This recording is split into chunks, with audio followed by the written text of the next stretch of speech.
Hola, mi nombre es Cristina Sillonis y soy ilustradora botánica. Estudié arquitectura, pero fue en un proceso de sanación que descubrí en la acuarela un espacio de paz. Hoy en día puedes ver mis trabajos en viniles decorativos, textiles, madera y productos de papelería. He trabajado con marcas como Astrid y Gastón, L'Occitane, Patagonia y Faber-Castell. La acuarela es una técnica llena de vida. Por su versatilidad, resulta perfecta para representar la naturaleza. La acuarela en negativo crea una sensación de profundidad a través de la superposición de capas, ya que pintando el fondo resalta el objeto principal trayéndolo al frente. En este curso de doméstica aprenderás a pintar ilustración botánica, utilizando la técnica de acuarela en negativo. Como proyecto final, pintarás una ilustración, usando las flores u hojas que más te gusten.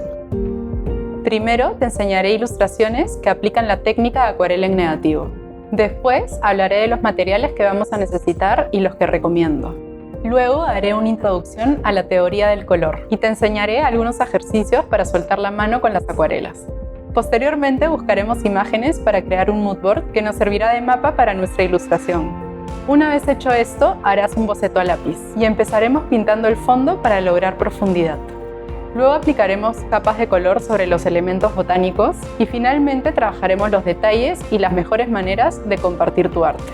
Al terminar este curso sabrás todo lo necesario para crear tus propias ilustraciones botánicas, utilizando la técnica de acuarela en negativo.